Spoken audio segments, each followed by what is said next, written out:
নমস্কার বন্ধুরা, আমি অরিন্দম চলে আসলাম আজকে এই মুহূর্তে বিরাট বড় একটা প্রাইমারি টেটের আপডেট নিয়ে। পরীক্ষা হয়ে গেছিল 2009 সালে, নিয়োগ হলো 2024 সালে। বুঝতে পারছেন? 9 সাল থেকে 24 সাল, 15টা বছর। একটা মানুষের জীবন থেকে 15টা বছর চলে যাওয়া। আজকে সে জন্মালো, আজ থেকে 15 বছর পরে কিন্তু অনেক বড় হয়ে যাবে, অনেক বড় হয়ে যাবে। আর 3 বছর পর একটা মেয়ে হলে সে বিয়ে দিয়ে দেবে। 2009 সালের চাকরি হয়েছিল 15 বছর পরে 2024 সালে 328 জনের কিন্তু চাকরি কিন্তু হয়ে গেল ফাইনালি। তারা কিন্তু অনেক দিন ধরে কিন্তু আন্দোলন, ধর্ণা মঞ্চ কিন্তু করে যাচ্ছিল। তাদের দাবি একটাই, আমাদের চাকরিটা দিন। তাদের হকের চাকরি কবে সরকার দিচ্ছিল না, পরীক্ষা হয়ে গেছিলো সেই সিপিএমের আমলে। 2009 সালে আমিও তখন অনেক ছোট ছিলাম। তো বন্ধুরা চলুন জেনে নিন।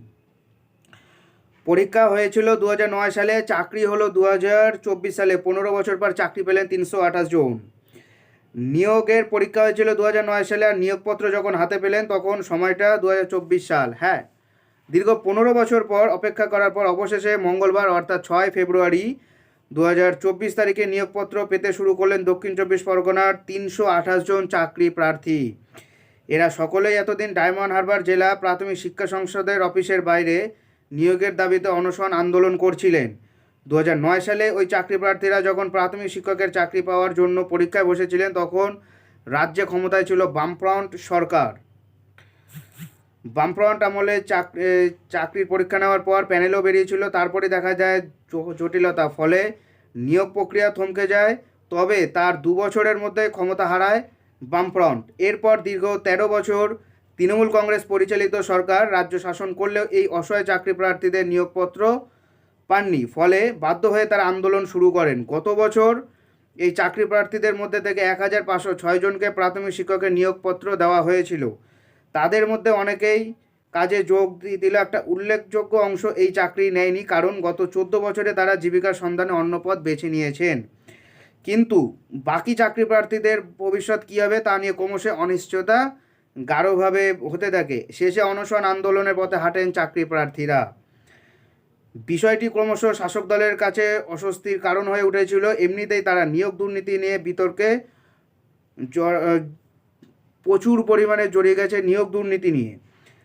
তার উপর সামনে লোকসভা ভোট। এই অবস্থায় বিকল্প পথ খুঁজতে রাজ্যে শাসক দল তৃণমূল কংগ্রেসের অভ্যন্তরে এবং রাজ্য সরকারের মধ্যে আলোচনা শুরু হয়। তারপরেই বেরিয়ে এলো সমাধান সূত্র।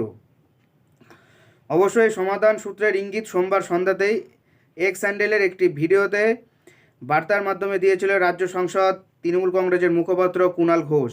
তিনি জানিয়েছিলেন সোমবার সকালে জেলা প্রাথমিক শিক্ষা সংসদের চেয়ারম্যান অজিত নায়েক নিজে দপ্তরে গিয়ে 328 জন চাকরিপ্রার্থীর নিয়োগ প্রক্রিয়ার কথা ঘোষণা করবেন।